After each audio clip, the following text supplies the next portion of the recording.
자, 오늘 본문 말씀 가지고 사무엘상 강의 세 번째 시간으로 우리가 본받아야 할 믿음의 가정이라는 제목으로 말씀의 은혜 나누겠습니다. 함께 우리 제목을 따라 하시겠습니다. 우리가 본받아야 할 믿음의 가정. 한 번 더 따라 하시겠습니다. 우리가 본받아야 할 믿음의 가정. 네, 고맙습니다. 감사합니다. 자, 오늘 본문 말씀에 대한 강의에 앞서 지난 시간에 대한 말씀 간단하게 드리겠습니다. 우린 지난 시간에 한나의 기도 그리고 또 기도 응답에 관한 말씀을 살펴보며 은혜를 나눴습니다. 한나가 가지고 있던 문제는 자신의 힘으로, 인간의 힘으로 도저히 해결할 수 없는 불가항력적인 문제였습니다. 하나님께서 태의 문을 닫으셨는데 어떻게 자녀를 출산합니까? 자신의 힘으로 해결할 수 없는 문제였고, 또 한나가 당하는 고난, 어려움은 지속적인 어려움과 고난 문제였습니다. 자신이 이 자녀를 낳지 못한다는 이유로 브릿나에게 지속적인 모욕과 천대를 받았어요. 정리하면 한나가 당하고 있던 문제, 고통스러웠던 문제는 인간의 힘으로 어찌할 수 없는 불가항력적인 문제이자 또 지속적인 문제였어요. 일시적인 문제가 아니었어요. 자, 그런데 우리가 신앙생활하면서 여전히 우리가 세상에 또 사는 동안 겪는 문제 또한 이 한나의 문제와 내용은 다를지언정 성격은 같습니다. 우리도 뭐 때문에 우리가 힘들어하고 어려워합니까? 내 힘으로 어찌할 수 없는 문제 때문에 힘들어해요. 건강이 쉽게 회복이 안 되는 걸 어떡합니까? 경제적인 문제가 해결 안 되는 걸 어떡합니까?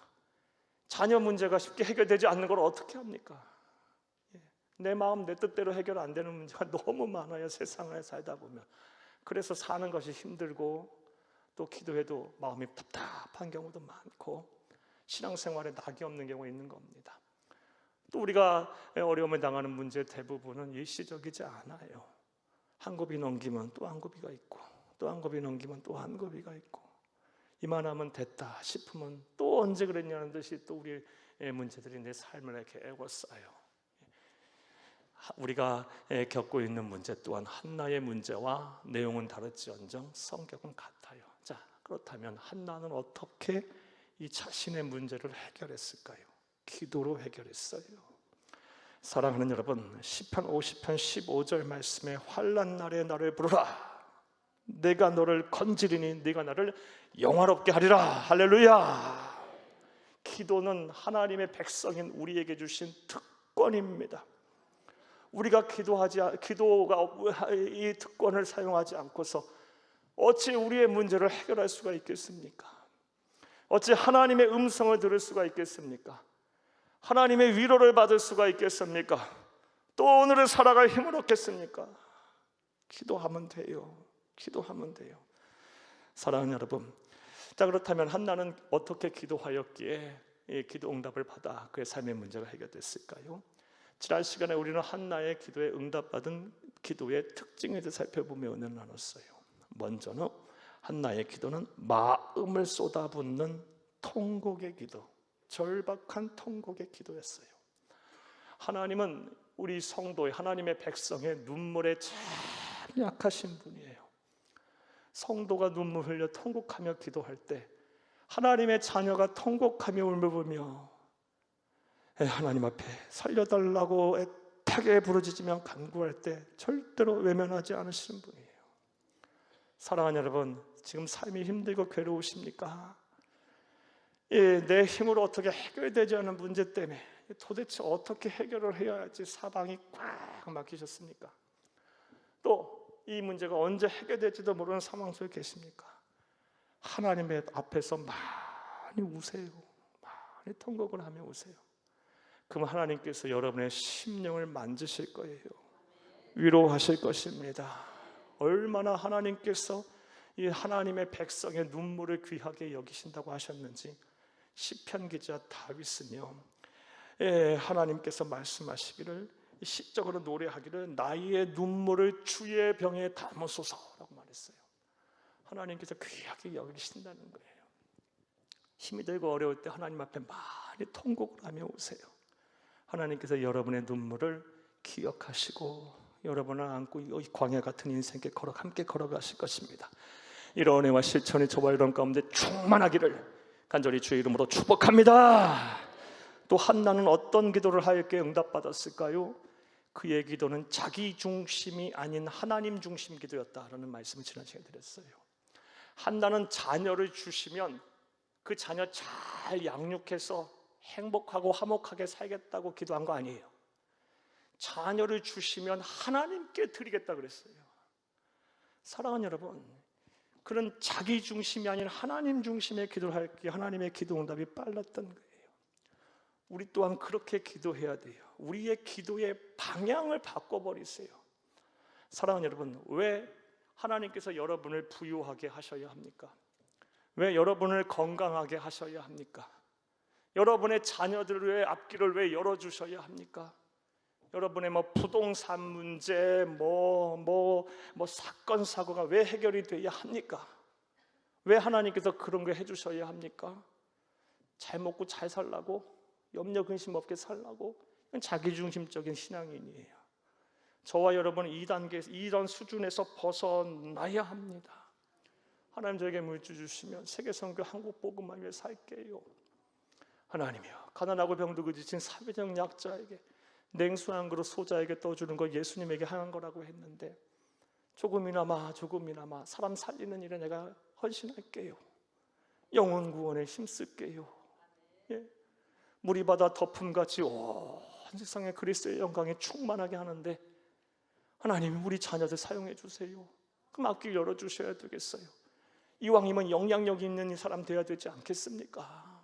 사회에서 빌빌거리는 사람 대부분 너 같은 예수, 너 같이 살 것 같으면 너나 예수 믿어라, 이런 소리 들어서야 되겠습니까? 하나님이요, 우리 자녀를 높은 사회적 영향력 있는 높은 곳에 위치에 올리시고 그러기 위해 좋은 학교도 보내주시고 좋은 직장도 취직하게 해주세요. 주의 몸된 교회를 위해 일하고 또 이 지역사회를 복음화하고 또 세계 선교를 위해서 헌신할 테니 내 몸 건강하게 해주세요. 이렇게 기도를 바꾸시고 말만 그렇게 하지 말고 우리가 그렇게 살면 되는 거예요. 우리의 인생이 그렇게 달라지면 되고 신앙이 달라지면 이건 내 중심 기도가 아닌 하나님 중심 기도예요. 얼마나 하나님께서 기뻐하시겠습니까? 우리의 기도가 달라지기를 간절히 주의 이름으로 축복합니다. 한나의 기도 세 번째 특징은 끝장을 보는 기도였습니다. 끝장을 보는 기도. 한번 하다가 그만둔 기도가 아니었어요. 기도하다가 낙심하지 말 것은, 우리 주님께서 뭐라고 했어요? 무엇이든지 구하는 대로 믿으라, 주겠다고 말씀하셨어요. 끝장을 보는 기도를 하는 거예요. 기도는 언제까지 한다? 응답을 받을 때까지. 응답을 받을 때까지. 하나님의 때와 우리의 때는 달라요. 하나님의 생각과 우리의 생각은 감히 비교를 할 수가 없어요. 내 생각은 오늘이어도 하나님 생각은 내일, 아니 10년 후 20년 후일 수도 있는 거고 우리 세대 아닌 다음 세대일 수도 있는 거예요. 여러분, 하나님은 영원 속에 계신 분이시니까요.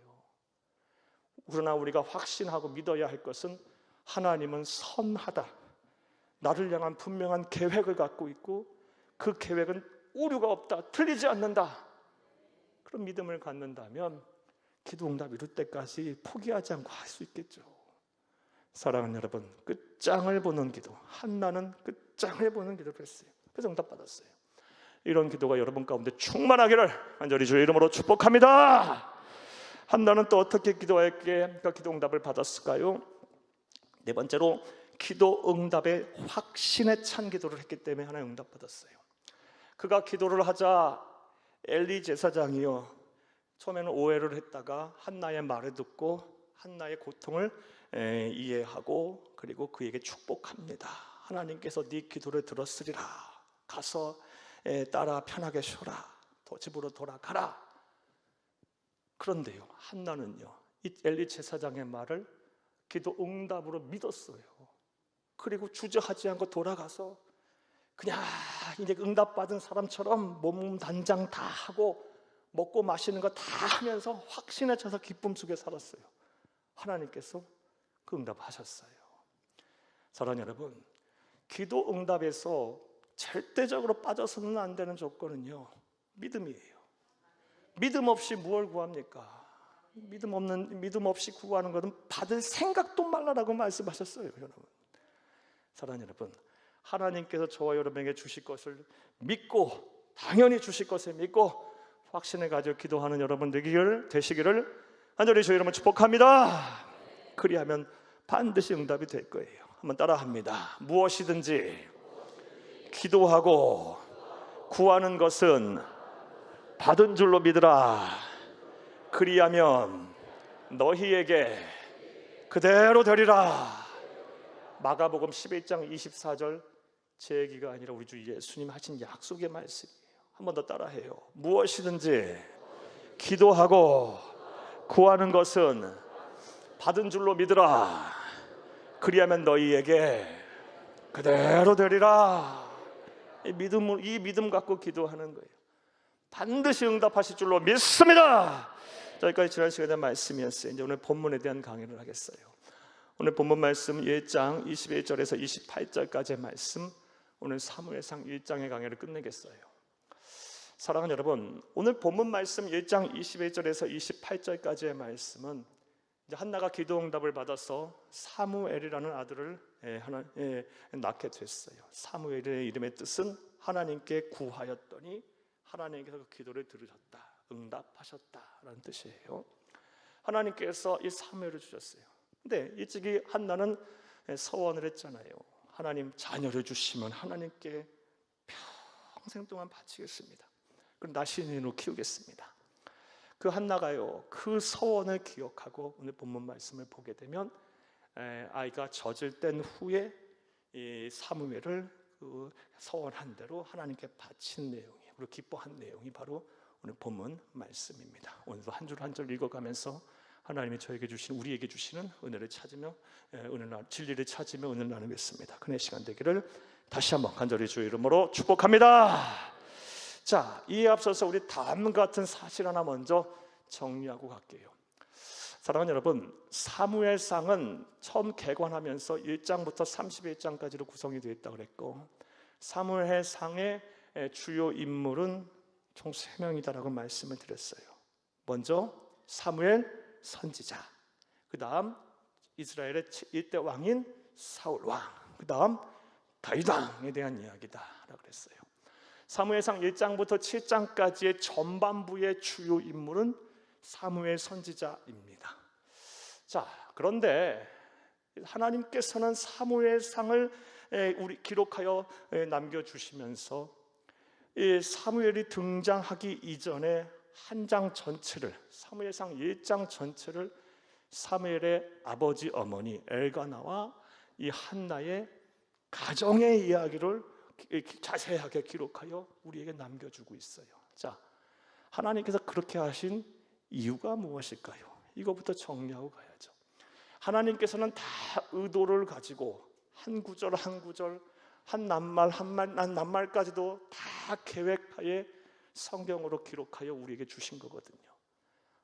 한 장 전체를 사무엘 등장 이전에 엘가나와 한나에 대한 이야기, 믿음의 부모, 믿음의 가정의 이야기를 한 장을 전체를 기록하여 우리에게 남겨주고 있고, 예수 다시 오실 때까지 이 생에 존재할 모든 그리스도인에게 주셨어요.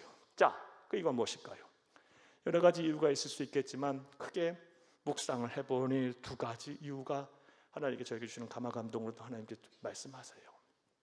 첫 번째 이유는요, 우리의 가정은 하나님을 잘 섬기는 신앙 공동체가 되어야 한다는 것을 알게 하시기 위해서 하나님께서 믿음의 가정의 표상인 엘가나와 한나에 대한 이야기를 한 장 전체에 기록을 하셨어요. 사랑하는 여러분, 하나님께서는 저와 여러분에게 가정을 주셨어요. 자녀 없는 사람들은 있어도 부모 없는 사람들은 없죠. 다 우리는 부모가 있어요. 부모 없이 어떻게 우리가 이 세상에 왔습니까? 다 우리는 가정을 갖고 있어요. 사랑하는 여러분, 그런데 하나님께서는 이 가정을 얼마나 귀하게 여기시는지, 단순히 이 가정이 하나님을 모르는 그런 공동체에서 그치는 것이 아니라 하나님을 잘 섬기는 신앙 공동체가 되기를 간절히 원하세요. 개개인이 신앙생활하는 것도 잘하는 것도 하나님이 바라시고 원하시는 바지만 개인을 넘어서 가정이 신앙 공동체가 돼서 하나님을 잘 섬기는 것을 하나님은 매우 기뻐하십니다. 그런 의미에서 하나님께서는 이 폐역하고 음란하고 죄가 많은 시대, 영적으로 암흑기였던 사사 시대에 그 믿음의 진리의 등불과도 같았던 이 엘가나와 한나의 가정을 사무엘상 한 장 전체의 기록으로 남기시면서 우리에게 보고 배우라. 가정의 신앙 공동체가 반드시 되어야 한다라는 것을 우리에게 주지하고 계시는 것입니다. 그러므로 우리가 이 말씀을 보면서 우리의 가정, 하나님 나라 가는 그날까지, 아니 예수 다시 오시는 그날까지 우리의 가정은 하나님을 잘 섬기는, 나와 내 집은 여호와 하나님을 잘 섬기는 신앙 공동체가 되어야 되겠다는 결심을 해야 할 것이며, 또 우리 가정이 그렇게 되어야 할 줄로 믿습니다. 여러분의 가정들이 다 하나님을 잘 섬기는 신앙 공동체가 되기를 다시 한번 간절히 주의 이름으로 축복합니다. 신앙 공동체가 되길 원하세요. 자, 그렇다면 우리의 가정이 신앙 공동체가 되려면 어떻게 하면 될까요? 또 많은 말씀 드릴 수 있겠지만요, 가장 근본적인 말씀 하나 드리면요, 우리의 가정의 주인이 누구다? 하나님이심을 분명하게 모든 가정의 구성원들이 인정을 해야 돼요. 우리의 가정의 주인이 아버지가 아니고, 우리 가정의 주인이 엄마가 아니고, 가정의 주인이 남편이 아니고, 가정의 주인이 아내가 아니고, 아들이 아니고 딸이 아니고, 가정의 주인은 누구다? 하나님이시다. 우리의 가정의 주인은 하나님이시다. 이 믿음이 확고부동하다면 우리의 가정은 하나님을 잘 섬기는, 하나님을 잘 섬기는 이 신앙 공동체가 될 수가 있습니다. 일찍이 하나님을 잘 섬겼던 위대한 신앙인들 가운데 한 사람인 솔로몬이 이것을 잘 알았어요.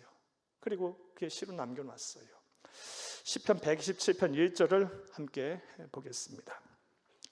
여호와께서 집을 세우지 아니하시면 세우는 자의 수고가 헛되며, 여호와께서 성을 지키지 아니하시면 파수꾼의 깨어있음이 헛되도다.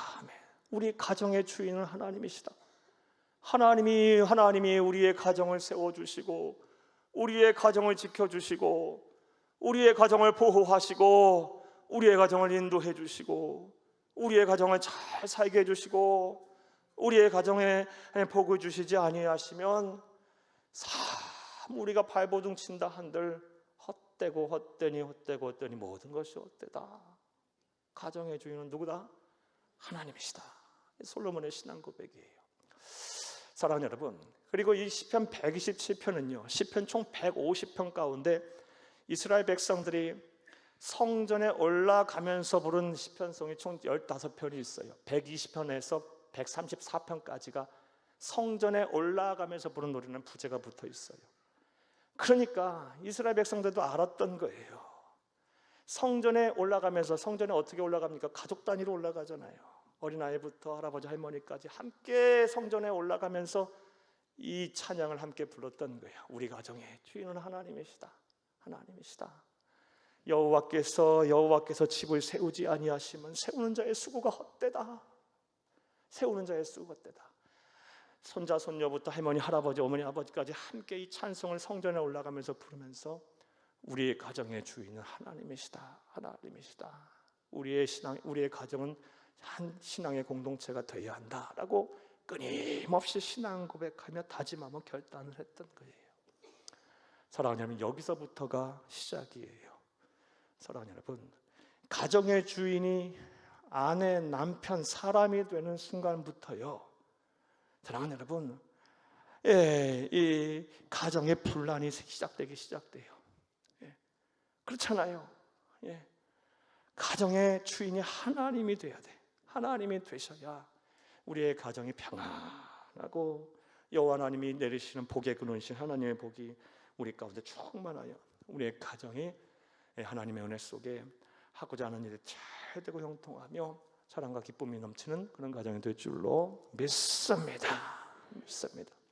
오늘 말씀을 들으시고 나서 여러분 지금 결단하시고 또 여러분 기도하시기를 그렇게 하세요. 우리 남편, 아내, 부모, 형제, 자녀들, 아직 예수 안 믿는 부신의 자녀들도 있고 형제 부모도 있고 내 남편, 아내도 있지만 하나님이요 반드시 하나님의 때가 이르러 우리 가정의 모든 구성원들이 우리 가정의 주인이 하나님이심을 인정하게 하옵소서. 그래서 하나님을 잘 섬기고 함께 이 가정의 주인이신 하나님 앞에 예배 자리에 와서 예배하게 하옵소서. 함께 하나님의 나라의 꿈을 꾸고 하나님의 나라의 넓은 지경을 함께 바라보며 하나님의 나라의 더 확장을 위해 또 경영하기 위해 동역하는 그런 우리 가정이 되게 하옵소서. 하나님 그날이 반드시 오게 하옵소서. 기도하길 간절히 주의 이름으로 축복합니다. 또 사랑하는 여러분, 왜 하나님께서 사무엘상 1장 전체를 사무엘 등장하기 이전에 사무엘에 붙인 믿음의 가정이었던 엘가나와 한나의 가정의 이야기로 가득 채웠을까요? 또 다른 이유 가만히 묵상을 해보니 한나와 엘가나의 이 가정은요, 모든 믿는 자들이 본받아야 할 믿음의 본보기가 되기 때문에 그래요. 믿음의 본보기로 제시를 하신 거예요. 보고 배우라 라고 말씀을 하신 거예요. 앞서 말씀드린 것처럼 이 한나와 엘가나가 살았던 시대는요, 영적인 암흑기였어요. 절대 진리가 없으니까 그 사무엘상 사사기에서는 왕이 없음으로라고 표현이 됐는데, 절대적인 기준, 절대적인 진리가 없으니까 사람들이 하고자 하는 대로 옳다고 여기는 소견대로 행하였더라. 자신이 행하는 걸 믿지 제대로 옳다고 다 여겼기에 신앙생활도 마구잡이로 해버린 거예요. 그런 영적인 암흑 시기에 한나와 엘가나는요, 모든 믿는 자들의 표상 본보기가 될 만큼 아주 모범적으로 신앙생활을 잘한 가정이었어요. 하나님께서 이 한나와 엘가나의 가정을 사무엘상 1장에 자세하게 기록으로 남기시면서 보고 배워라. 예수 다시 오실 때까지 이 세상에 존재할 모든 믿는 가정의 포상으로 본보기로 우리에게 남겨주신 것입니다. 그러므로 우리는 이 한나와 엘가나의 이 믿음의 가정을 본보기로 삼아 우리도 이 패역하고 음란하고 죄가 많은 이 시대를 살면서 엘가나와 한나의 가정처럼 어두운 세상을 밝게 비추는 진리의 등불이 되어야 할 줄로 믿습니다. 자, 한번 따라합니다. 우리의 가정이 패역하고 음란하고 죄가 많은 어두운 세상을 밝게 비추는 진리의 등불이 되게 하옵소서. 한 번 더 따라하세요. 우리의 가정이 패역하고 음란하고 죄가 많은 어두운 세상을 밝게 비추는 진리의 등불이 되게 하옵소서. 한나와 엘가나의 가정처럼 우리 가정 또한 그리 되게 하옵소서. 한나와 엘가나의 가정을 본받게 싸우니 하나님이여 하나님 그렇게 하옵소서라고 오늘 말씀을 들으면서 결단하고 또 그렇게 사시기를, 또 그런 가정으로 거듭나고 복을 받기를 간절히 주의 이름으로 축복합니다. 자, 그렇다면 이제부터 좀 구체적으로 생각을 해보겠습니다. 엘가나의 가정, 한나와 엘가나의 가정은 모든 믿는 자들의 가정의 본보기라고 말할 수 있어요. 그렇다면 그들의 가정은 어떠한 가정이었을까요? 또한 그들의 가정을 통해 우리는 무엇을 본받아야 할까요? 자, 이제부터 따라하시겠습니다. 첫째로, 예배가 삶의 중심인 가정이었습니다. 오늘 보면 21절을 함께 보겠습니다. 그 사람 엘가나와 그의 온 집이 여호와께 매년제와 서원제들을 드리러 올라갈 때에, 아멘, 아멘. 구약 시대의 공예배라고 하면 실로에 있는 이 성막에 올라가서 하나님 앞에 제사를 드리는 거였어요. 그런데 이 엘가나와 한나 그의 온 집이 어떻게 했다? 여호와께 매년제와 서원제를 드리러 올라갔다. 그러니까 이 자신이들이 옳은 대로 마구잡이로 신앙생활하던 영적인 암흑기에 한나와 엘가나는 하나님께서 제정하시고 말씀하시고 주신 그 율법의 규례대로 하나님 마음에 맞게 예배 중심의 삶을 살았던 거예요. 분명하게 틀리지 않게 하나님 말씀대로 예배 중심의 신앙생활을 했던 것입니다. 따라서 우리 또한 이 믿음의 모든 믿는 자들의 본보기가 되는 이 믿음의 가정인 한나와 엘가나의 가정을 본받아 우리의 가정이 어떻게 되어야 한다? 예배가 삶의 중심인 가정이 되어야 할 줄로 믿습니다. 그리하면 하나님께서 그 가정 정말 복 주실 거예요. 사랑하는 여러분, 왜 우리가 예배를 잘 드리고 우리의 가정이 예배가 삶의 중심이 되면 왜 하나님께서 우리 가정에 복을 주실까요? 너무나도 당연한 질문, 당연한 답을 할 수 있어요. 왜냐하면 예배가 하나님께서 가장 기뻐하시는 우리의 신앙의 행위이기 때문에 그래요. 신앙 행위이기 때문에 그래요. 왜 하나님께서 저와 여러분을 창조하셨습니까? 가장 근본적인 물음이에요. 예배 받으시기 위해서, 함께 예배하시기 위해서. 이게 저와 여러분을 창조하신 영적인 가장 근본적인 이유예요. 그렇다면 하나님께서 예배하는 가정을 어떻게 여기시겠습니까? 예배를 삶의 가장 중심에 두는 그 가정을 하나님께서 왜 복을 안 주시겠습니까? 우리 그리스도인들의 가장 한 주간, 아니 일일 하루 동안, 또 한 주간, 매월, 또 매년 가장 우리의 인생에서의 가장 핵심, 가장 중요한, 가장 하이라이트인 부분은 예배해야 돼요. 예배가 우리의 삶을 계획하고 우리의 삶을 일정을 짤 때 예배를 가장 삶의 우선순위에 딱 두고 저와 여러분의 일정을 짜야 돼요. 그리고 그 예배를 삶의 중심으로 놓고 그 예배를 위하여 우리는 세상을 사는 거예요. 하나님을 만나고 예배를 통하여 하나님과 교제하고 하나님이 주시는 그런 은혜를 받고 또 하나님께 주시는 복을 받고 이 예배를 통해서 그런 은혜를 누리도록 우리의 삶의 가장 중심에 예배를 두고 우리는 일정을 짜야 합니다. 우리 가정 또한 그리 되어야 합니다. 사랑하는 여러분, 여러분의 가정이 예배가 삶의 중심인 가정이 되기를 간곡히 주의 이름으로 축복합니다. 물론 이렇게 말씀을 드리면 지금 마음 아프신 분들 분명 계실 거예요. 목사님, 저도 그러고 싶어요. 평생을 기도했는데 내 남편 함께 신앙생활 열심히 하자는 것도 아니고 주일날 그냥 내 옆자리에서 꾸벅꾸벅 졸다가 가도 좋으니 함께 주일날 싸우지 않고 그냥 내 옆자리 와서 아무 소리 안 하고 예배만 드리다가도 소원이 없겠어요. 라는 성도들 계세요. 얼마나 마음이 아프시 힘드시겠습니까? 그러나 포기하지 마세요. 여러분의 기도가 하나님께 보좌를 반드시 움직이는 가족 구원의 기도가 될 줄로 믿습니다. 그날이 올 거예요. 너희가 선을 행하되 낙심하지 말지니 포기하지 않으면 때가 이름에 거두리라. 갈라디아서 6장 9절. 너희가 선을 행하되 낙심하지 말지니 포기하지 아니하면 때가 이름에 거두리라. 반드시 그날이 올 거예요.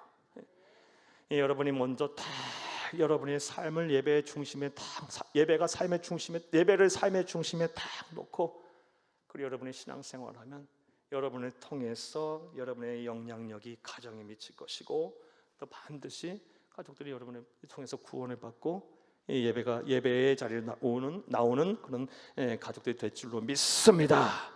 자, 예배가 삶의 중심인 가정, 그렇다면 어떤 복을 받게 될까요? 이와 관련해서 많은 말씀 드릴 수 있겠지만 오늘 본문에서만 그 답을 한번 찾아볼게요. 예배를 삶의 중심에 두었던 한나와 엘가나의 가정은 어떤 복을 받았을까요? 우리 또한 어떤 복을 받게 될까요? 먼저는 기도응답을 받습니다. 오늘 보면 27절을 함께 보겠습니다. 이 아이를 위하여 내가 기도하였더니 내가 구하여 기도한 바를 여호와께서 내게 허락하신지라. 아멘. 사랑하는 여러분, 예배가 삶의 중심인 가정 하나님께서 반드시 복 주십니다. 왜? 하나님께서 가장 기뻐하시는 일을 행했으니까, 창조한 목적을 이루었으니까. 그런데 어떤 복을 주시냐? 기도 응답을 하세요. 사랑하는 여러분, 예배를 통하여 기도 응답 받기를, 여러분의 가정에 막혀있고 묶여있는 모든 것들이 풀리고 열리는 역사가 있기를 간절히 주의 이름으로 축복합니다. 또 예배를 삶의 중심에 두는 가정은 어떤 복을 받게 될까요? 자녀 세대가 하나님께 속하게 돼요. 하나님의 사람이 돼요. 오늘 보면 28절을 함께 보겠습니다. 28절. 그러므로 나도 그를 여호와께 드리되 그의 평생을 여호와께 드리나이다 하고 그가 거기서 여호와께 경배하니라. 아멘. 성경을 볼 때는 항상 지시어 대명사를 잘 봐야 돼요. 그러므로 나는 누굽니까? 한나가 말하기를 그는 누굽니까? 사무엘을 여호와께 드리되 그의 평생을, 사무엘의 평생을 여호와께 드리나이다. 한나와 엘가나가 예배 중심의 삶을 살았더니 자연스럽게 그녀의 자녀들과 후손들도 삶의 중심을 하나님께 드리는 자가 됐고 하나님께 속한 사람들이 됐어요. 사랑하는 여러분, 여러분 지금 자녀 때문에, 자녀의 이 영적인 문제 때문에, 신앙 문제 때문에 고민하시는 분들 많을 거예요. 그러면 어디서부터 풀어나가요? 여러분의 예배 생활부터 다시 잘 정돈을 하고요.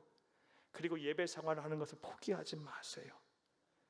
저는 확신해요. 그리고 지금도 많이 보고 있어요. 예, 지금은 부모의처럼 신앙생활 안 해. 난 답답해서 그렇게 안 살 거야. 그렇게 떠났던 자녀들이 힘들고 어려우니까 시간이 막 몇 년, 수년, 20년 막 지나서 힘들고 어려우니까 그렇게 막 힘들고 어려운 상황 속에서 하나님 앞에 예배하며 기뻐하던 엄마 얼굴이 떠올라요. 아버지의 그 뒤에 등이 보여. 예, 힘들고 어려운 순간에 그 예배 자리에서 막 기뻐하고 감사하고 막 울며 기도하던, 나를 위해 기도하던, 이렇게 예배하던 아버지의 뒷모습이 보이고 어머니의 그 얼굴이 보여서 하나님 앞에 나오는 자녀들이 많다니까요, 여러분. 예. 그러니까 여러분 우리가 예배를 잘 드리면, 예배 중심의 삶을 살면, 우리 가족이 그렇게 되면 자녀들이 자연스럽게 그렇게 돼요. 이건 복이에요. 설령 되지 않았다 할지라도 여러분 낙심하지 마세요. 하나님의 때가 반드시 올 거예요. 이런 은혜와 복이 저와 여러분께 충만하기를 간절히 주의 이름으로 축복합니다. 또 예배를 삶의 중심에 딱 두는 가정은 어떤 복을 받게 될까요? 사랑하는 여러분, 감사와 기쁨의 복을 받습니다. 사무엘상 2장 1절을 함께 보겠습니다. 2장 1절. 한나가 기도하여 이르되 내 마음이 여호와로 말미암아 즐거워하며 내 뿔이 여호와로 말미암아 높아졌으며 내 입이 내 원수들을 향하여 크게 열렸으니 이는 내가 주의 구원으로 말미암아 기뻐함이니라. 아멘. 예배를 삶의 중심에 두는 가정에는 하나님이 어떤 복을 주신다? 감사와 기쁨의 복을 주세요. 자, 그런데 하나님께서 예배를 통하여 그 가정에게도 개인에게 주시는 이 감사와 기쁨은 참 놀라운 감사와 기쁨이에요. 사랑하는 여러분, 우리가 대체로 세상을 살면서 감사하고 기뻐할 때는 어느 때 감사하고 기뻐합니까? 감사할 일이 있을 때, 기뻐할 일이 있을 때 감사하고 기뻐하는 거 아니겠어요? 그런데 예배를 통해서 하나님께서 그 가정에게 주시는 은혜, 또 개인에게 주시는 은혜는요, 예배를 통해서 주시는 감사와 기쁨은요, 그런 거 하나 없어도, 내 환경과 내 사정과 형편 전혀 상관없이 구속하신 예수 한 분만으로 만족하게 하시고 천국의 백성 됐다라는 그 은혜만으로도 감사하게 하시고 나를 사랑하신다는 그 은혜만으로도 기뻐하게 하시고 나와 함께 하신다라는 그 말씀 하나만으로도 감동받게 하세요. 감사할 일 하나 없어도 예배를 통하여, 예배를 삶의 중심의 가정에 보고 주시는 감사와 기쁨은 감사할 일 하나도 없고 기뻐할 일 하나도 없고, 심지어 더 상황이 안 좋아져도 감사하고 기뻐하게 하세요. 이게 예배를 통해 주시는 은혜예요. 여러분, 이 은혜 지금 많은 분들 누리고 계시잖아요. 지금 이 자리에도 예배 없이, 예배를 만약 못 드리게 하면 살 수 없는 분들 많이 계시잖아요. 예배 때문에, 예배를 통하여 겨우겨우 참 죄송한 말씀이지만 예배 때문에 사시는 분들 계시잖아요. 예배 드리지 못하게 하면 나 살 수 없어요. 이런 고백하시는 분들 많잖아요. 하나님께서 예배를 통해서 가정과 우리 개인에게 부어주신 은혜는요, 감사와 기쁨인데, 이 감사와 기쁨은 감사할 일 하나 없고 기뻐할 일 하나 없어도 상황과 형편과 상관없이 주시는, 부어주시는 하나님, 내 영혼에 만족하게 하시는 기쁨이자 감사예요. 그렇다면 예배를 드려야 되겠습니까? 말아야 되겠습니까? 그럼요. 우리 그리스도인에게 주시는 하나님의 놀라운 은혜와 축복인데, 예배를 통해 이제 사모하세요. 하나님이여, 세상에 줄 수 없는 감사와 기쁨, 내 상황과 형편과 상관없이 나는 예배를 통하여 하나님이 주시는 감사와 기쁨의 열매를 따먹고 싶고, 그 열매를 소유하고 싶고, 그 감사와 기쁨의 그런 바다 속에 푹 빠지기를 원하고 은혜의 강 속에 나가기를 원해요. 날마다 사모하세요. 하나님께서 여러분에게 그런 은혜와 복을 주실 줄로 믿습니다. 자, 엘가나의 가정은 모든 믿는 가정의 본보기라고 말할 수 있어요. 그래서 사무엘상 1장 전체를 엘가나와 한나의 가정의 이야기로 하나님께서는 풀어내셨어요. 자, 그렇다면 엘가나의 가정은 어떤 가정이었을까요? 첫 번째로 예배가 삶의 중심인 가정이었습니다. 또 두 번째로 엘가나와 한나의 가정은 어떤 가정이었을까요? 따라하시겠습니다. 둘째로 가족 간에 서로 존중하고 사랑하는 가정이었습니다. 엘가나와 한나는요, 정말 서로 존중하고 사랑하는, 서로 믿음과 신뢰가 넘치는 그런 아주 본보기가 되는 가정이었어요. 이걸 어떻게 알 수 있냐? 오늘 보면 21절 말씀을 보게 되면, 21절 읽겠습니다. 21절 한번 보겠습니다. 21절 한번 보여주세요. 그 사람 엘가나와 그의 온 집이 여호와께 매년제와 서원제를 드리러 올라갈 때에, 그러니까 엘가나가, 가장이라고 할 수 있는 엘가나가 그의 온 집안 사람들에게 말했어요. 우리 함께 뭐 하자? 예루살렘이 아니죠. 이때는 실로죠. 실로에 있는 성막에 가서 예배를 드리자 라고 얘기하자, 이제 한나가 이렇게 얘기합니다. 22, 23절을 함께 보겠습니다. 22, 오직 한나는 올라가지 아니하고 그의 남편에게 이르되, 아이를 젖대거든 내가 그를 데리고 가서 여호와 앞에 뵙게 하고 거기서 영원히 있게 하리이다 하니, 23절, 그의 남편 엘가나가 그에게 이르되 그대의 소견에 좋은 대로 하여 그를 젖대기까지 기다리라. 오직 여호와께서 그의 말씀대로 이루시기를 원하노라 하니라. 이에 그 여자가 그의 아들을 양육하며 그가 젖대기까지 기다리다가 함께 예배드리러 가자 했더니 한나가요, 나 안 간다고 얘기를 해요. 그리고 사무엘이 젖대기까지 기다렸다가 그 아이를 하나님께 영원히 드리겠다고 했더니 엘가나가 뭐라 합니까? 소견이 좋은 대로 행하라, 그렇게 하라라고 얘기합니다. 오늘날이야 뭐 이럴 수 있지, 뭐 남편과 아내 사이에 이렇게 대화할 수 있지, 뭐 정상적인 대화이고 뭐 이게 뭐가 큰 이슈가 되겠어, 뭐 이렇게 생각할 수 있겠지만, 오늘하고는 비교도 되지 않은 남성 중심의, 가부장 중심의 사회예요. 죄송한 표현이지만요, 어떻게 감히 이 시대에 엘가나한테 한나가 이렇게 얘기를 합니까? 사랑하는 여러분, 그런데 엘가나는 한나의 말을 듣습니다. 어떻게 한나의 말을 듣게 들었을까요? 사랑하니까, 신뢰하니까, 존중하니까 들어주는 거예요. 엘가나가 한나를 아주 사랑하고 신뢰하고 존중했으면, 사랑하는 여러분, 사무엘을 하나님 앞에 바친다고 했을 때 엘가나가 그것을 수용한 것을 통해 우리가 분명하게 알 수 있어요. 사랑하는 여러분, 사무엘을 하나님께서 주시면, 자녀를 주시면 하나님께 영원히 바치겠다고 서원한 사람은 누굽니까? 엘가나? 한나가 했죠. 한나가 했는데요, 엘가나가 그것을 자기의 서원으로 받아들여요. 민수기서 30장 8절 말씀을 보게 되면 서원이 효력을 잃은 경우가 있어요. 어느 때? 아버지가 반대할 때, 또 남편이 반대할 때. 말씀 보겠습니다. 민수기 30장 8절 함께 보겠습니다. 그러나 그의 남편이 그것을 듣는 날에 허락하지 아니하면 그 서원과 결심하려고 경솔하게 입술로 말한 서약은 무효가 될 것이니 여호와께서 그 자를 사하시리라, 용서하시리라.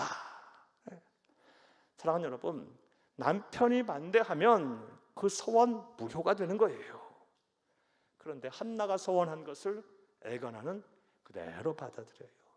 그러니까 한나의 소원이 아니라 엘가나가 받아들였으므로 이제 그 가족의 소원이 된 거예요. 어떻게 이것을 그렇게 할 수 있었겠어요? 엘가나가 한나를 사랑하니까, 존중하니까. 네. 사랑하는 여러분, 한번 생각을 해보세요. 이 시점에는요, 아직 한나와 엘가나에게 하나님께 더 많은 자녀를 주시기 전이에요. 이후에 말씀 보게 되면 사무엘상 2장 21절 말씀에 보게 되면 사무엘 이후에 하나님께서 그 가정에게 더 복을 주셔서 아들 셋, 딸 둘을 더 낳게 하세요. 그런데 아직 이 시점에는 사무엘밖에 없어요. 정실 부인의 첫째 아들이에요. 그 아들을 하나님께 드린다고 했을 때 여러분 같으면, 여러분이 엘가나라면 할 수 있겠어요? 예, 저도 말씀 준비하면서 생각을 해보니까 한참 한숨이 나오더라고요. 예, 고민이 많이 돼요. 많은 생각들을 해봐야 돼요. 그런데 엘가나는요, 한나의 이 소원을 자신의 소원으로 받아들이고 그것을 가족의 소원화시켜서 소원을 이행합니다. 하라고 합니다. 이것이 어떻게 가능해요? 한나를 믿는 거예요. 한나를 존중하는 거예요. 우리의 가정이 이렇게 돼야 돼요. 남편은 아내를 신뢰하고 사랑하고 존중하고, 아내는 남편을 또 존경하고 사랑하고 신뢰하고 존중하고.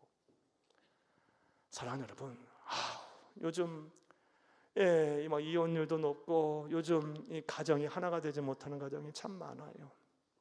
우리 그리스도인들이 어떻게 살아야 되겠어요? 남편과 아내, 또 부모와 자녀 간에 서로 존중하고 사랑하고 신뢰하고, 이게 우리 그리스도인의 가정관이고 가정의 삶의 모습이에요. 예. 사랑하는 여러분, 우리의 가정, 저와 여러분의 가정, 오늘 말씀을 들으시는 모든 분들의 가정이 한나와 엘가나의 가정처럼 가족 간에 서로 존중하고 사랑하는 가정이 다 되시기를 간절히 주의 이름으로 축복합니다. 축복합니다. 자, 이 엘가나와 한나의 가정은 모든 믿는 자들의 가정의 본보기가 된다고 말씀드렸어요. 자, 그렇다면 한나와 엘가나의 가정은 어떤 가정이었기에 하나님께서 이 가정을 사무엘상 1장 전체의 기록으로 남기시면서 우리에게 믿음의 본보기로 제시하셨을까요? 따라하시겠습니다. 셋째로, 부모가 신앙의 유산을 자녀에게 잘 물려준 가정이었다. 사랑하는 여러분, 부모가 신앙의 유산을 자녀 세대에게 잘 물려준 믿음의 본보기가 되는 가정이에요. 사랑하는 여러분, 오늘 본문, 그렇다면 오늘 본문 속에서 엘가나와 한나는 어떻게 자녀 세대에게, 다음 세대에게, 후손에게 신앙의 유산을 잘 물려주었을까요? 먼저 22절을 함께 보겠습니다. 22절. 오직 한나는 올라가지 아니하고 그의 남편에게 이르되, 아이를 젖대거든 내가 그를 데리고 가서 여호와 앞에 뵙게 하고 거기에 영원히 있게 하리이다 하니. 아멘. 어떻게 신앙의 유산을 물려줬다? 신앙적 약속을 지키는 모습을 보여줬어요. 사랑하는 여러분, 신앙의 유산은 어떻게 물려주는 것이다? 약속을 지키는 행동, 모습으로 보여주는 거예요. 말로 하는 게 아니고, 신앙의 유산은 어떻게 물려주는 거다? 말로 하는 것이 아니라 행동으로 보여주는 거예요. 엄마 아빠가 그렇게 안 사는데 말로만 그렇게 살으라고 해서 그게 신앙의 유산이 자녀 세대까지 흘러가겠습니까? 한나를 보세요. 엘가나를 보세요. 하나님께 소원한 거 젖된 후에 하나님 앞에 영원히 아들을 드릴 때 그 엄마의 심정이 어떻겠어요? 그럼에도 불구하고 나는 하나님께 약속한 거 지킨다. 사무엘이 훗날에 이거 몰랐을까요? 알았겠죠. 사무엘의 뒤를 이어 태어난 자녀들이 부모가 그렇게 하나님 앞에 서원한 거 지키려고 그 힘든 순간에 자녀를 젖된 아이를 하나님께 드리는 그런 행동을 했던 모습을 훗날에 이야기를 들으면서 어떤 생각을 했겠어요? 신앙생활은 그렇게 해야 된다는 것을 분명히 깨닫게 됐을 거예요. 알게 됐을 거예요. 사랑하는 여러분, 부모가 신앙의 유산을 어떻게 물려줘야 한다? 말로 유산을 물려주는 게 아니라 약속을 지키는 모습, 행동으로 보여줘야 돼요. 또 부모의 신앙의 유산을 엘가나와 한나는 어떻게 물려줬을까요? 23절을 함께 보겠습니다. 그의 남편 엘가나와 그에게 이르되 그대의 소견에 좋은 대로 하여 그를 젖되기까지 기다리라. 오직 여호와께서 그의 말씀대로 이루시기를 원하노라 하니라. 이에 그 여자가 그의 아들을 양육하며 그의 젖되기까지 기다리다가. 아멘. 어떻게 자녀들에게 신앙의 유산을 물려줬다? 엄마 혼자만 물려준 게 아니라 엄마 아빠가, 부모가 함께 한 마음 한 뜻이 돼서 물려주었다. 이게 또 굉장히 중요해요. 사랑하는 여러분, 물론 어머니의 신앙이 후대에 갈 수도 있고 아버지의 신앙만 후대에 갈 수 있어요. 가장 이상적인 거는요, 부모가 한 마음 한 뜻이 돼서 함께 신앙의 유산을 물려주는 게 가장 이상적인 거예요. 사랑하는 여러분, 저와 여러분의 가정이 그렇게 돼야 돼요. 우리의 자녀들과 후손들의 가정이 그렇게 돼야 돼요. 그래서 하나님께 복을 받는 가정이 돼야 돼요. 사랑하는 여러분, 남편과 아내, 엄마와 아빠가 한 하나님을 섬기고 한 하나님의 나라의 지경을 함께 바라보면서 하나님이 우리 가정에 주신 마음의 소원을 함께 막 이루려고 노력하고 그러다가 복을 받고 그것을 또 우리 자녀들에게 함께 말해주고 함께 신앙생활을 하게 하여 이 대대손손 그 신앙유산이 흘러가게 한다. 가장 하나님 바라시고 원하는 모습이에요. 엘가나와 한나가 그것을 했어요. 저와 여러분의 가정 또한 오늘부터 이렇게 되기를, 이렇게 되는 은혜와 복이 여러분 가운데 임하기를 간절히 주의 이름으로 축복합니다. 자, 또 한나와 엘가나는 이 자녀 세대에게 신앙의 유산을 잘 물려줬는데 어떻게 물려줬을까요? 최적인 시기에 신앙의 유산을 물려줬어요. 즉 신앙의 조기 교육을 제대로 시켰어요. 오늘 본문 23, 24절을 함께 보겠습니다. 그의 남편 엘가나가 그에게 이르되 그에게 소견에 좋은 대로 하여 그를 젖되기까지 기다리라. 오직 여호와께서 그의 말씀대로 이루시기를 원하노라 하니라. 이에 그 여자가 그의 아들을 양육하며 그가 젖되기까지 기다리다가. 아멘. 유대인들은 통상적으로 젖을 언제 떼냐? 3살 때 뗀답니다. 3살 때까지는 무조건 젖을 대체로 먹인답니다. 그 다음에 3살 이후로 이제 이유식을 하는 모양이에요. 24절 읽겠습니다. 젖을 뗀 후에 그를 데리고 올라갈새 수소 3마리와 밀가루 1에바와 포도주 1가죽 부대를 가지고 실로 여호와 집에 나아갔는데 아이가 어리더라. 아멘. 자, 그 3살 이상 된 어린 아이를 데리고 함께 손을 잡고 실로에 있는 성막에 올라가서 뭐 합니까? 수소 3마리와 밀가루 1에바와 포도주 1가죽 부대를 가지고 하나님 앞에 나아가서 예배를 드려요. 함께 신앙의 조기교육, 최적일 때 조기교육을 시켰어요. 사랑하는 여러분, 우리 또한 그래야 돼요. 부모가 신앙의 유산을 어떻게 자녀에게 물려줘야 하냐? 신앙의 조기교육을 필수적이에요. 사랑하는 여러분, 부디 여러분 모든 가정 신앙의 조기교육이 다 되기를 간절히 바랍니다. 그리고 이미 우리의 가정, 우리의 자녀들이 이미 다 장성했는데요. 네, 여러분 자녀들의 후손들이 다 또 그렇게 되기를 바랍니다.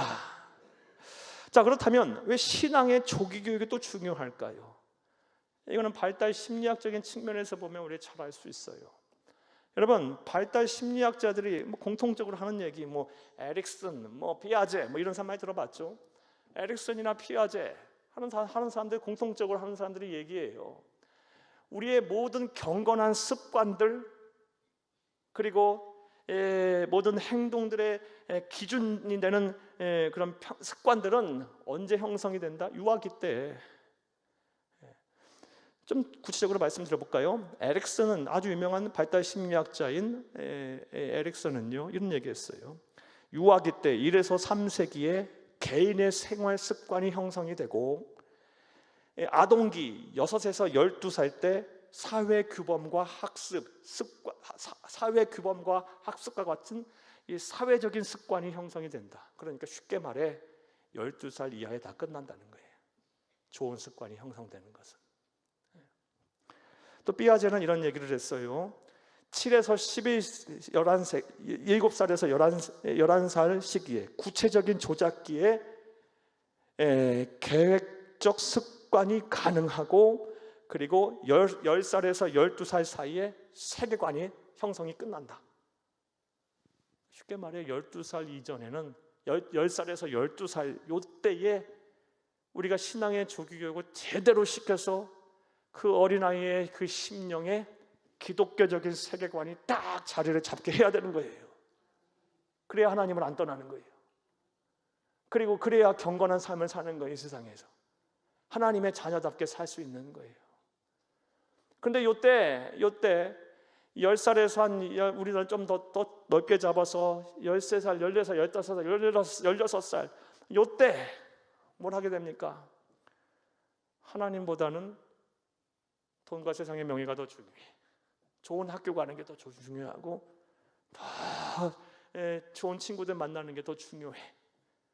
막 이런 것들에 그냥 우리가 신경을 쓰다 보면 어떻게 돼요? 자연스럽게 이 기독교적인 세계관이 자리 잡기에 앞서서 세상의 물질주의적인 가치관, 그리고 무신론적 가치관, 그리고 이 개인주의화된 개인주의를 넘어서 이기주의화된 그런 가치관이 확 자리를 잡게 돼요. 사랑하는 여러분, 우리가 참 생각을 많이 해봐야 돼요. 그런 의미에서 우리 유치부, 우리 유아들, 우리 어린이들, 청소년들 정말 중요합니다. 교회가 어디를 보고 있어야 하는지, 우리가 항상 어디에 염두를 두고 우리의 관심을 어디에 두고 있어야 되는지를 우리는 신경 쓰고 있어야 돼요. 유아들, 어린이들, 청소년들 참 중요한 시기예요. 이때 신앙의 조기교육을 잘 시켜야, 그래서 기독교적인 세계관이 그의 심령에 딱 자리 잡아야 세상에 어떤 일이 일어나든 간에 어디서 뭘 하든 간에 흔들지 않는 믿음의 사람을 살 수가 있는 거예요. 무엇보다 요즘 이런 생각들을 해봐요. 요즘요 세상이 너무 악해요. 너무 세상의 유혹도 강하고요, 악해요. 그리고 경쟁도 막 치열하고, 그러다 보니 어린아이들 또 청소년들의 이 영혼이 안정이 되어 있지 않아요. 안정이 안 돼요. 막 힘들어해요. 힘든 우리 어린아이들, 청소년들이 많아요.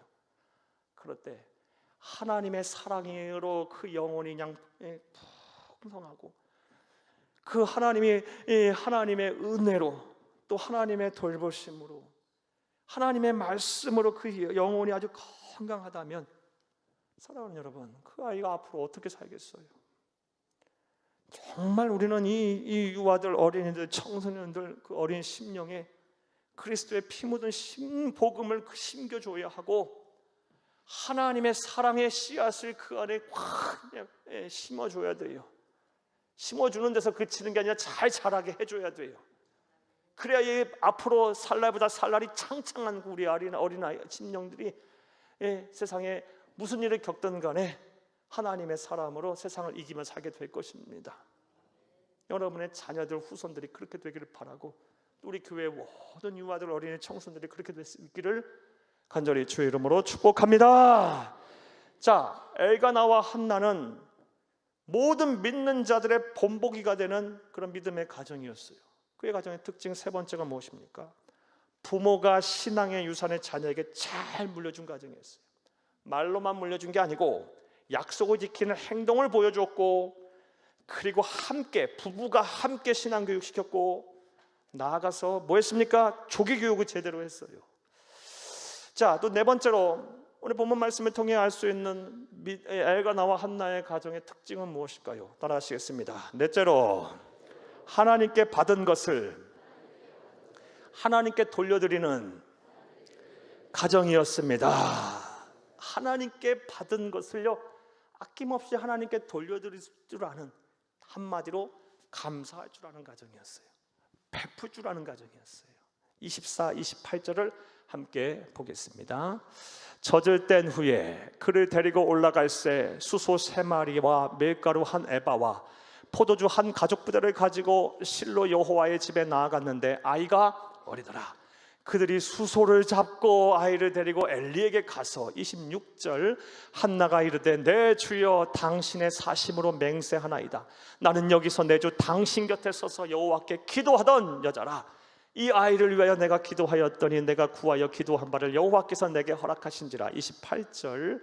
그러므로 나도 그를 여호와께 드리되 그의 평생을 여호와께 드리나이다 하고 그가 거기서 여호와께 경배하니라.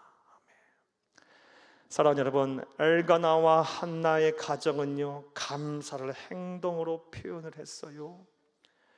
젖을 뗀 후에 수소 3마리와 밀가루 1에바와 포도주 1가족 부대를 가지고 젖을 뗀 사무엘의 손을 잡고 함께 올라가서 하나님께 감사제를 드렸어요. 거기서 그치는 것이 아니라 그들에게 있어서 가장 소중한 것, 가장 중요한 것을 하나님께 드렸어요. 누구를? 사무엘을 하나님께 드렸어요. 앞서 말씀드린 대로 아직 사무엘의 동생들이 태어나기 전이에요. 태어난다는 약속도 받은 적도 없을 때예요. 정씨 부인의 장자예요. 그를 하나님께 약속한 대로 드리는 거예요. 감사와 기쁨으로. 가장 귀한 것을 어렵게 얻은 자식을 하나님께 드렸어요. 그 모욕과 천대를 그냥 받는 그 상황 속에서 힘들고 어려운 일을 힘들고 어려운 일을 수년 동안 겪는 상황 속에서 하나님께 주신 귀한 선물인 자녀를 하나님께 아낌없이 드려요. 자, 그럼 우리 이 시점에서 이런 생각을 해봐요. 모든 사람의 마음이 똑같을 텐데, 저와 여러분하고 한나와 엘가나의 마음은 똑같을 텐데 한나와 엘가나는 어떻게 그렇게 할 수 있었을까요? 사랑하는 여러분, 한나와 우리와의 차이가 뭘까요? 엘가나와 우리와의 차이가 뭘까요? 한나와 엘가나에게는요, 이 믿음이 있었던 거예요. 주신 자도 하나님이시오, 거두시는 자도 하나님이시다. 그런데 성경을 보면 우리가 본받고 따라야 거의 모든 신앙인들은 전부 이 믿음이 있었네요. 욥기에 나오는 말씀이죠. 욥기 1장 21절 함께 보겠습니다. 이르되 내가 모태에서 알몸으로 나와 싸운즉 또한 알몸이 그리로 돌아갈지어다. 주신 이도 여호와시오, 거두시는 이도 여호와시오니 여호와 이름이 찬송을 받으실지어다 하고, 하나님이 사무엘을 주셨고 주셨으니 하나님께 드리나이다. 아낌없이 그냥 투저없이 드릴 수가 있었던 거예요. 우리에게 이 믿음이 있으면요, 내가 지금 손에 쥐고 있는 것, 내가 소유한 거 하나님 앞에 아낌없이 다시 돌려드릴 수 있어요. 사랑하는 여러분, 많은 성도님들이 돈 때문에 그냥 틀어지고 있는 이 돈 때문에 염려 근심 속에 살고, 그러면 그냥 자녀 때문에 그냥 염려 근심 속에 살고, 막 건강 문제 때문에 그냥 막 일두고 살고, 저도 그렇고 여러분도 그렇고 그냥 이것 때문에 내려놓지 못하고 하나님 앞에 돌려드리지 못하고 그냥 염려 근심 속에 살아요. 우리 안에 솔직한 심정으로 주신 이도 하나님이시고 거두신 이도 하나님이시다, 이 믿음이 없어서 그래요. 그러니 내가 지고 있는 걸 못 내놓는 거예요. 하나님 앞에 아낌없이 내 거라고 생각하니까. 사랑하는 여러분, 이제 저와 여러분이 어떻게 세상을 살아야 하냐? 주셨을 때 감사함으로 선용을 하세요. 아낌없이 하나님 앞에 드리기도 하고 선용을 하세요. 주의 몸된 교회가 세계성경 한국보고 막 어려운 일을 위해 아낌없이 사용하세요. 선용을 하시고, 거두실 때는 또 염려 근심하지 마시고 낙심하지 마시고 섭섭하고 서운해하지 마시고 하나님한테 다시 간다라고 생각을 하세요. 자녀 문제도 마찬가지고 돈 문제도 마찬가지고 건강 문제도 마찬가지고 주신 이도 하나님이시오, 거두시는 이도 하나님이시다. 이 믿음이 있으면요, 우리가 자유하고 살 수 있어요. 행복하게 살 수 있어요. 하나님이 주신 거 다시 하나님 앞에 감사함으로 다 돌려드릴 수 있어요. 저와 여러분에게 이 믿음이 충만하기를 간절히 주의 이름으로 축복합니다. 한번 따라합니다. 내가 가지고 누리는 모든 것은 하나님의 것이다. 이 믿음이 우리에게 부족해요, 여러분. 저와 여러분에게. 그래서 주셨을 때는 막 하늘 향해 막 그냥 어깨가 막 치솟다가 거두실 때는 그냥 한없이 또 땅으로 추락해서 그냥 염려 근심 막 그냥 사느니 못 사느니 하고 그냥 하나님이 있느니 없느니 하고 그런 거예요. 주셨을 때도 감사하고 거두셔도 감사하고 아낌없이 또 힘들지 않게 염려 근심하지 않고 자유하게 할 수 있는 거예요. 우리 그리스도인이 이렇게 살아야 합니다. 한나와 엘가나가 그렇게 살았기에 가장 귀한 것을 약속대로 하나님께 드릴 수가 있었던 거예요. 이런 은혜와 실천이 저와 여러분 가운데 충만하기를 간절히 주의 이름으로 축복합니다. 말씀 맺겠습니다. 오늘 사무엘상 1장 22절에서 28절까지의 말씀을 강의했어요. 사랑하는 여러분, 하나님께서는 사무엘 상의 주된 인물, 중심 인물인 사무엘 선지자를 등장시키기에 앞서 사무엘상 1장 전체를 사무엘에 붙인 엘가나와 또 모친 한나의 가정의 스토리로 세워놓고 있어요. 그 이유가 무엇입니까? 가정은 신앙 공동체가 되어야 된다. 엘가나와 한나의 가정처럼 그리 되어야 한다. 그리고 너희들이 엘가나와 한나의 가정을 본보기로 삼아라 라고 우리에게 말씀하시며 자세하게 기록으로 남기셨어요. 그들의 가정은, 그들이 이룬 가정은 예배가 삶의 중심인 가정이었고 가족 간에 서로 존중하고 사랑하는 신뢰로 가득한 가정이었으며 부모가 신앙의 유산을 자녀에게 잘 물려준 가정이었고 하나님께 받은 것을 하나님께 돌려드릴 줄 아는 주신 자도 하나님이시오 거두시는 자도 하나님이시다. 내가 가지고 누리는 모든 것은 하나님의 것이다 라는 신앙이 있었던 가정이었습니다. 이런 본보기가 되는, 모든 믿는 자들의 본보기가 되는 가정, 저와 여러분의 가정이 되어야 할 줄로 믿습니다. 또 그렇게 될 줄로 믿습니다.